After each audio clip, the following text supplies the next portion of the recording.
Good evening and welcome to Washington. I'm Doug McKelway in for Brett Baer. Donald Trump won the presidency in large part by vilifying Hillary Clinton. He called her Crooked Hillary, and his followers jubilantly chanted, "Lock her up." Now Trump may be doing a major reversal, suggesting he may not pursue any criminal charges. His latest backtrack from a fundamental campaign position. We have team coverage tonight of the Trump transition.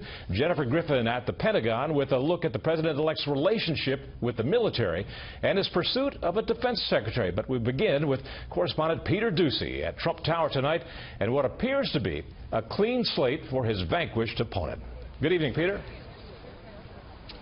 Good evening, Doug. The president-elect admitted today that pressing charges against Hillary Clinton could be divisive for the country. But Mr. Trump, whose supporters have been known to chant "lock her up," also says that prosecution is still a possibility.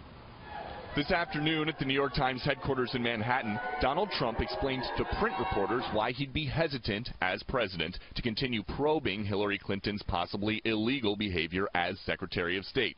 One Times writer present quotes the president-elect as saying that "my inclination would be for whatever power I have on the matter is to say, let's go forward. This has been looked at for so long ad nauseum." Another posted this quote attributed to Mr. Trump: "I don't want to hurt the Clintons. I really don't. She went through a lot and suffered greatly in many different ways."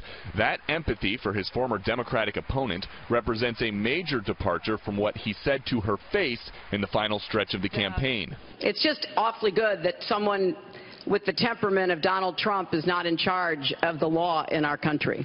Yeah, because you'd be in jail.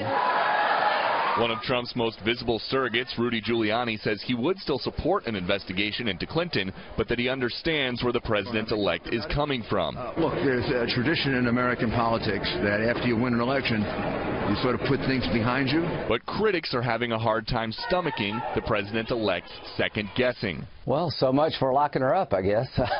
The bottom line is that I think the Clintons' foundation, the whole mess, needs to be looked at with an independent view, not a political agenda. Last night, Trump's transition team posted a YouTube video where the president-elect laid out his initial agenda. Our transition team is working very smoothly. On his list, withdrawing from the Trans-Pacific Partnership, cleaning up the visa system, and adding cybersecurity measures. But notably not on the list: renegotiating NAFTA, banning Muslims from entering the country, or building a wall. A spokesman said today the 2.5-minute clip was just of things for the first day.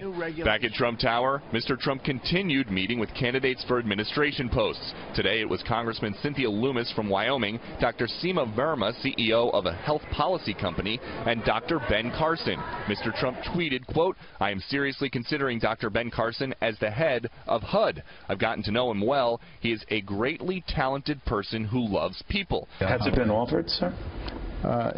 We have had offers, yes. And is it the HUD position? I would say that was one of the offers that's on the table. Right now, the president-elect is on his plane on his way to his Mar-a-Lago estate in Palm Beach for Thanksgiving with family. And when he gets back, we expect high-profile cabinet positions that still haven't been filled, which is basically all of them, to start getting filled. Doug? Peter Ducey just outside of Trump Tower. Thank you, Peter.